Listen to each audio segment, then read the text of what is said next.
먼저 프랑스를 쳐서 항복시키고 러시아와 싸운다. 그렇게 되면 양면 전쟁에서 승리할 수 있다고 봤죠. 단 이틀 만에 6,000명의 병력을 마른강에 투입하게 됩니다.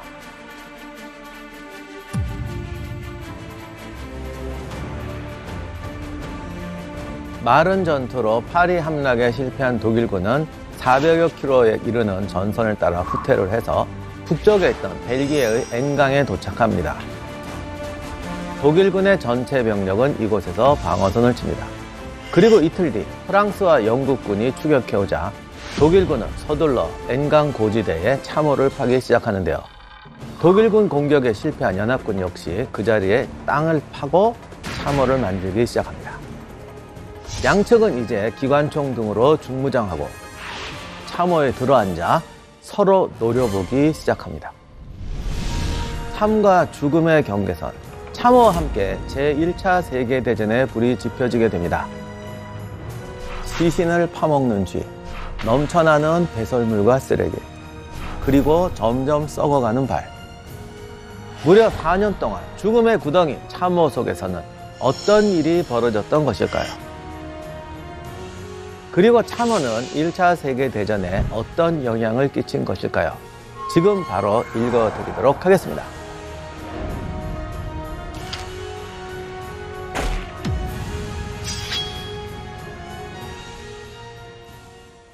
안녕하세요. 세상의 모든 전쟁사를 읽어드리는 전쟁사 읽어드립니다의 역사학자 임용환입니다.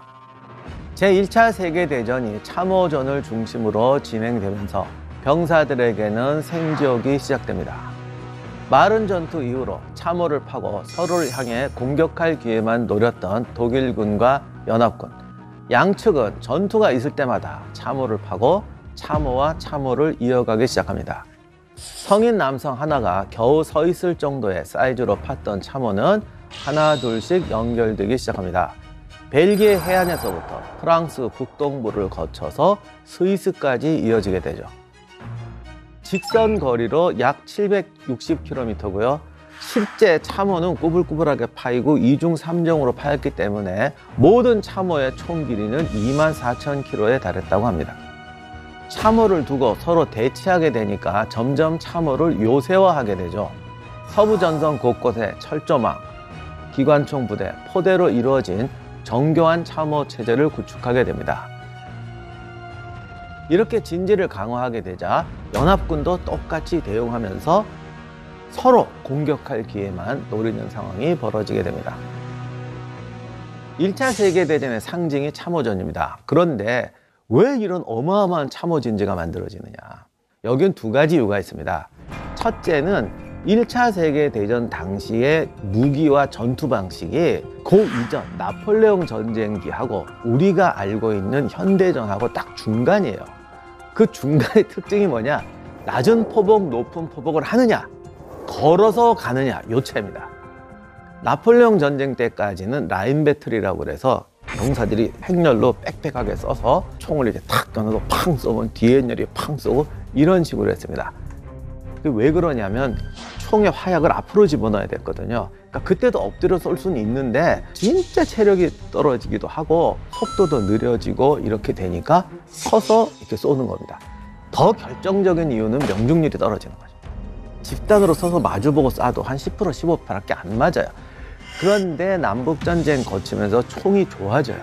이젠 후장식 소총도 나오고 1차 대전 끝날 때쯤은 기관단총까지 나옵니다. 총이 좋아졌는데도 서서 합니다.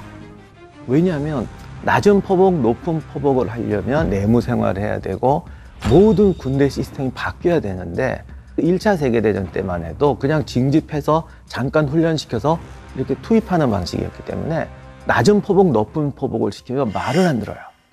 이렇게 서 있으니까 등 떠밀려서 앞으로 전진하는데 엎드려서 가 그러면 안 가고 말죠. 요즘 여러분 전쟁에서 군대가 내무 생활하고 다 이유가 있는 거예요. 이 병사들이 어둠 속에서도 공동의 책임 의식을 가지고 목표를 향해 기어가야 되는 거예요. 왜? 내가 여기서 기지 않으면 내 반에서 같이 고생하고 같이 청소하고 같이 기합받고 이러던 친구들이 죽는다. 이런 어떤 동지의식이 생겨야 되는데 이 내무 생활을 하려면 돈이 많이 드니까 1차 세계대전 때는 이걸 안 했습니다. 알면서도. 그리고 전선에 투입을 했는데 총알이 날아다니니까 옛날처럼 그냥은 못 서 있으니까 땅 밑으로 들어갔단 말이에요. 근데 땅 밑으로 들어가긴 했지만 같이 나오고 같이 있어야 됩니다. 왜? 나가자 그러면 나가는 순간 대형이 만들어지도록. 그런데 1차 세계대전 때는 포탄도 발달했었지 않습니까? 집단으로 있는데 떨어뜨리면 한 번에 죽을 거 아니에요. 그러니까 이거 어떡하지? 이 선에다가 포탄 대표를 따로 파요. 그러면 포탄이 떨어지면 뒤로 가 있는데 끝이면 적이 쳐들어오잖아요. 빨리 나가야 될 거 아니야. 그러면 또 연결호를 파야죠. 연결호를 팠더니 적이 들어오면 와가지고 이 대표에다 수류탄 하나 집어넣으면 다 죽잖아요. 그럼 어떻게 해? 또 중간에 뭘 파야지. 꺾고 뒤집고 2선 방어, 3선 방어 이러다 보니까 길게 팠던 참호가 하나의 네트워크로 막 열리면서 지하 요새처럼 되는 거죠. 이러다 보니까 이제 점점 복잡해지게 되고 사람이 살다 보니까 지휘소 있어야죠. 보급품 쌓아놓는 창고 있어야죠. 병원, 수술실, 응급실, 주방 당연히 이제 중요한 게 화장실 뭐 이런 거 있어야 되고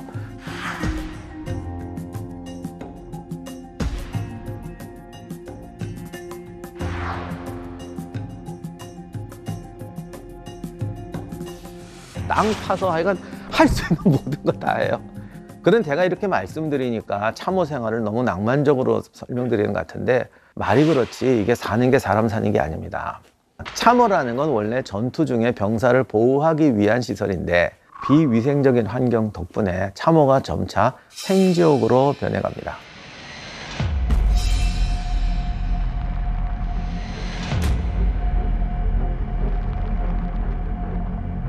여러분 1차 대전 때 참호를 보면 그냥 물, 진탕 이거가 뭐 영화에 빠짐없이 나오는데 특히 플랑드르 지방은 저지되어 가지고 60cm만 파면 물이 나옵니다. 그리고 흙이 고운 데가 우리가 찰흙이라고 그러잖아요. 찰흙에 물 떨어뜨리니까 진흙이 돼요. 이 진창이 어느 정도의 진창이냐면 발이 한 번 들어가면 안 나옵니다. 그래서 300m 걸어가는데 3시간 걸린다고.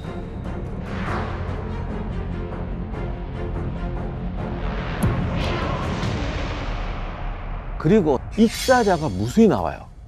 그러니까 비가 오면 위로 올라가야 되는데 참호를 파니까 배수구를 팔 수가 없잖아요. 땅으로 팠는데 진흙탕이 되는데 비가 오니까 안 올라가져요. 거짓말 아니고 여기서 죽습니다. 거기를 나오는데 1시간을 기어서 간신히 한 명이 나오고 동료는 빠져 죽었다. 이런 것도 있고요. 포탄 구덩이 이렇게 지나가 보면 물 웅덩이가 만들어지면 거기에 익사체가 한두 개씩 떠 있었다고. 이런 식으로 사람이 무수히 비참하게 죽습니다.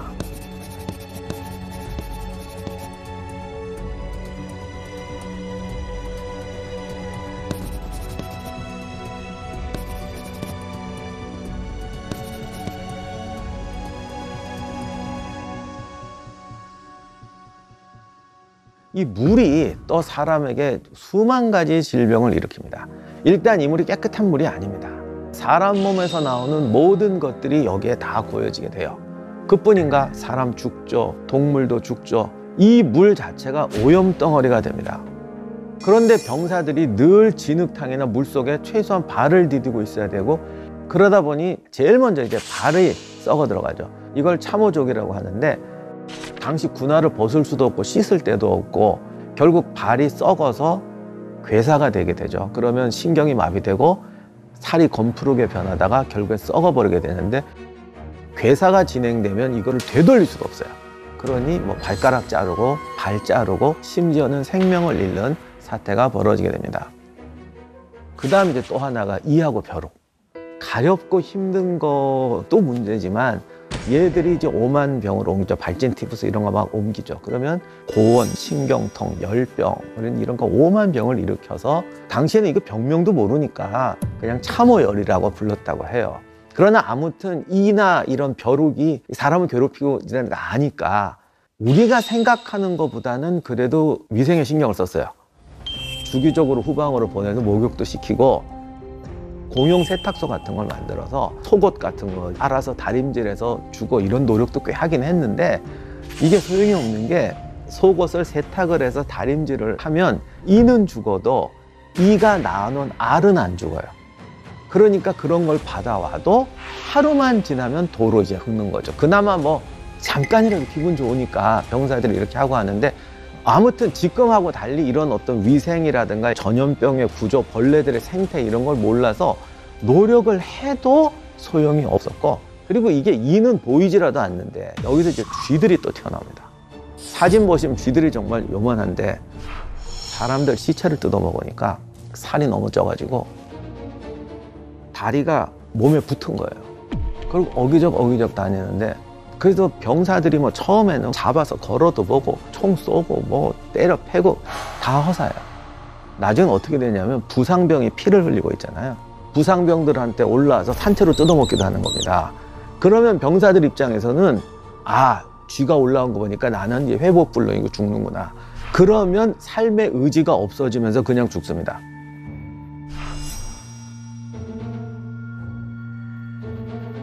그리고 살아있는 사람들도 제일 힘든 게 뭐냐고 그러면 의외로 냄새라고 그럽니다. 오만 배설물, 쓰레기, 시신 썩는 냄새 얼마나 심한지 몇 킬로 밖에서도 냄새가 난다. 그래서 독일군 같은 경우는 담배를 늘려달라고 요청하기도 했다고 그래요.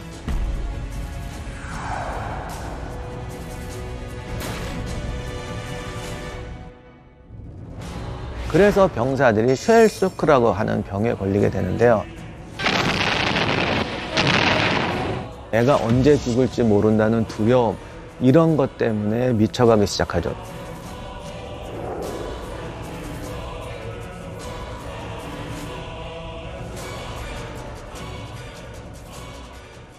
그런데 당신은 이게 병이라는 걸 몰라서 두드려 패고 심지어는 겁쟁이라고 총살하고 막 이렇게 되는데 모든 병사들이 이런 비합리적인 상황, 정말 인간으로 생각할 수 없는 상황에 처하게 되니까 이들이 정말 고통스러운 삶을 살게 됩니다.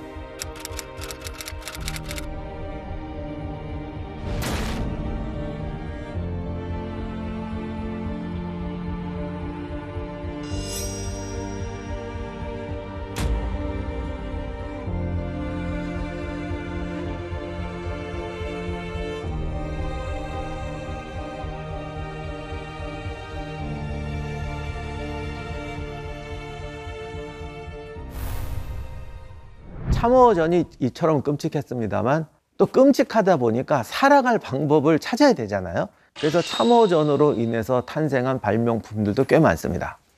가장 대표적인 게 트렌치코트. 트렌치코트 그러면 낭만의 상징 트렌치코트가 됐는데 이 트렌치코트가 원래 참호용 의복으로 나온 거죠. 여기도 물과 진흙 속에 살아야 되잖아요. 그러니까 아예 옷을 방수 코트로 만들어 가지고 방수 우비를 덮고 사는 옷으로 만들었죠. 그게 트렌치 코트인데 그래서 이게 오늘날까지도 멋쟁이 코트가 돼 있고 그 외에도 여러 가지가 있습니다만 세계 전쟁사를 바꾼 걸작품이 하나 나오게 되는데 그게 바로 탱크입니다.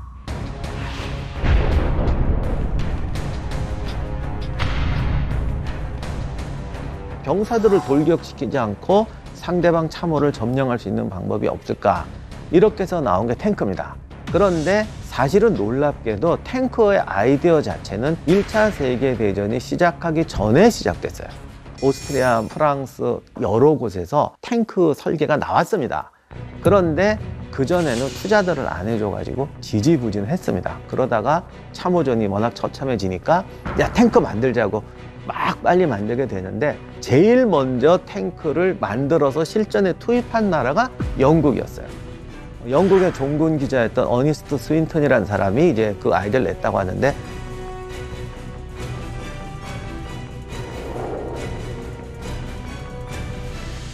이때 탱크에는 여러분 잘 아시는 유명한 그 영국의 빨간 2층 버스 그 버스 엔진을 떼다가 탱크에 달았어요. 그래서 솜 전투에 이제 마크 1 탱크가 투입하게 되는데